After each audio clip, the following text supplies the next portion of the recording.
Yung dalawa. Wala dyan sa iyong court. Ang court mo kasi, nakatali ang kamay ng tao dyan eh. Parang boxing, pumunta ka, nakatali ang kamay. Kung basketball naman, kami sumusunod sa rules. Kayo walang rules. Tinatakbo niyo yung bola sa gusto niyo. Walang dribble, wala kayong foul. Sila na referee. Kangaroo court po. Doon naman sa boxing, siya ang boxer, siya ang referee, siya pa rin ang judge. Oh. Siya panalo. Siya ang panalo. Pastor, Ito nga mga kababayan, bago natin ituloy ang video na ito, kung bago ka lang sa aking YouTube channel baka pwede makahingi ng like at subscribe at click mo na rin ang notification bell para updated ka sa aking nilalabas na bagong video. Salamat po. Once again, I request for the Senate President to issue an arrest order against Apollo C. Quiboloy. He must show up. He must respect the institution of the Senate. Sa mga kasamahan ko sa Senado, huwag nating hayaan maliitin niya ang ating iniingatang institusyon. Kung hindi pa tayo manindigan sa kanyang tahasang pambabastos sa Senado, ewan ko na kung saan tayo pupulutin ito. Okay, open tayo for questions. Sino pong gusto magtanong? Chef Torres. Yung formal request po na kay SP, yung formal request ma'am to arrest. So kasalukuyan pong pinare-receive na sa abogado ni Quiboloy itong ruling of the committee. Once matanggap nila, i-follow up ko na yung sinabi ko nung huling committee hearing na request kay SP na ipa-aresto na si Quiboloy. Ma'am, ano lang, bigyan nyo lang kami ng walkthrough.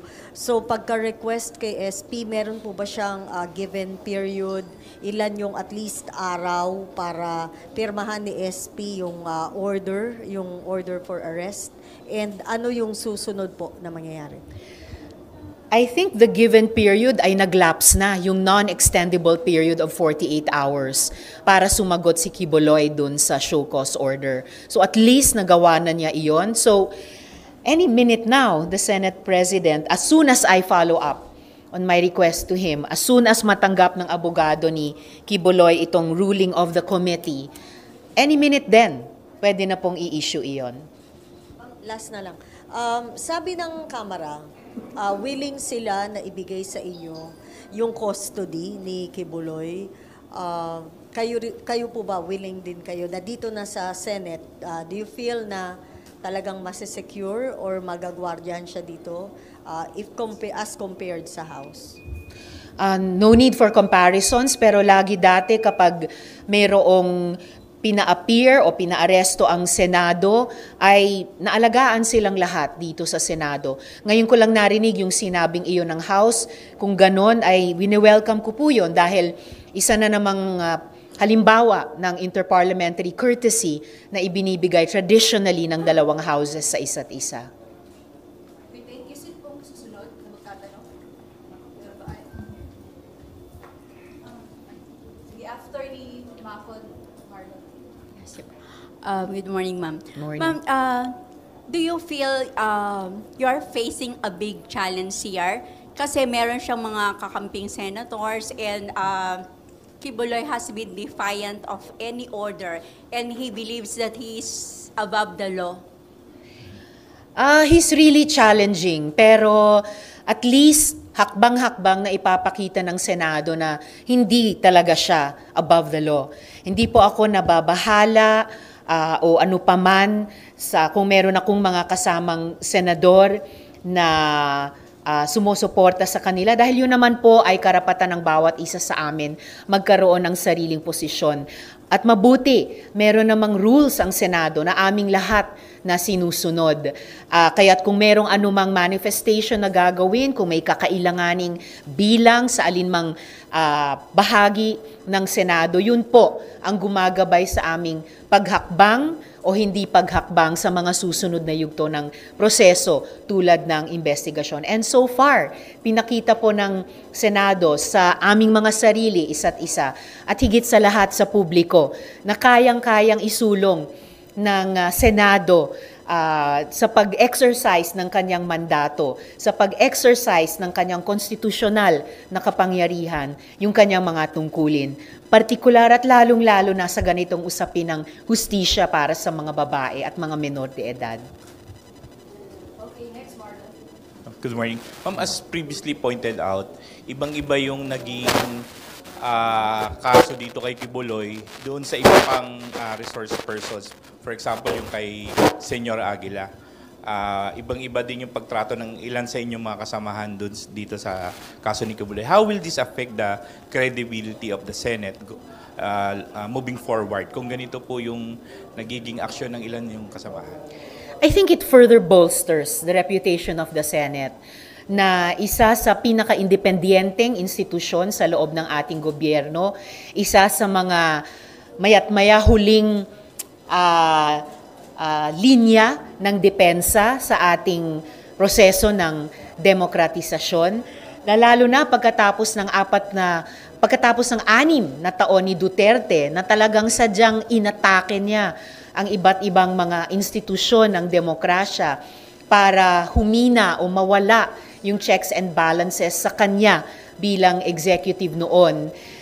Kahit sa ganitong mahirap na sitwasyon, pilit na ine-exercise ng mga institusyon tulad ng Senado pa rin at ulit ang mga muscles niya na kung ano ang kanyang mandato, kung ano ang kanyang mga kapangyarihan, kung ano ang kanyang tungkulin para ibalik sa dati at higit pa, palakasin palalo ang kakayahan niyang mag-fiscalize, ang kakayahan niyang mag-check and balance kapag mayroong ibang bahagi ng ating gobyerno o di kaya makapangyarihang bahagi ng ating lipunan na lalabag sa batas, lalabag sa karapatan ng kapwa mamamayan, tapos nag-aakala pa na walang maisisingil na accountability sa kanya.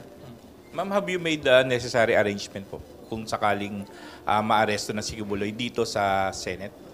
Yung security niya, kasi yung inaalala din ng ibang senator like Senator JV, kaya nila pinupush yung mag-zoom na lang yung pag-testify ni Kibuloy. Well, gaya ng sinabi ko po dati, magpakita muna si Kibuloy ng kahandaan humarap sa komite bago siya humingi ng kung ano-anong leeway tulad ng iba't ibang paraan ng pagharap. At gaya ng nabanggit ko rin dati, may precedent na hindi pagbigyan ang ganyang klaseng hiling dahil precisely din pahihinain yung kakayahan ng Senado magpa-appear kahit minsan sa isang investigasyon ng bawat resource person. Ang suma total ng pag-appear pa ni Kibuloy sa ngayon sa Senado, sa komite, ay 0. No? At sa kahandaan, lagi namang ipinakita sa nakaraan and at any moment, nananalig ako na handa ang buong Senado at anumang bahagi niya alagaan at panghawakan ang seguridad ninumang resource person na aming paarestohin at paaapirin sa isang Senate hearing. Ma'am Cecil, bago yung custody, ma'am, nandun yung hinaharap natin that if ever magkaroon ng warrant, i-arrest siya. What if may resistance? And hingi ba kayo ng tulong sa PNP? Kasi considering yung strength ng OSA, hindi kakayanin if ever. Ano po yung nakikita natin? Although it's an operational thing, you might want to give us some oversight po. Buwang paniniwala ko sa kahandaan at kakayahan ng OSAA bilang frontline ng security ng Senado, gawin muli ang kanilang tungkulin. Tulad ng pag-serve nila ng subpoena kay Kibuloy dun mismo sa address niya sa Davao.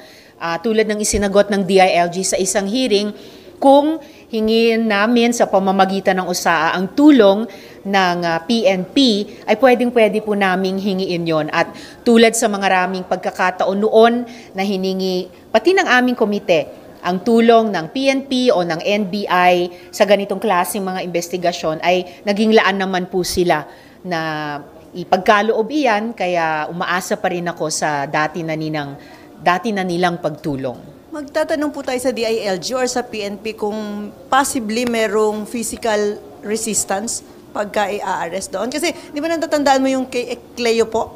Di ba parang isang batalyon yung nawala kasi aaresto siya.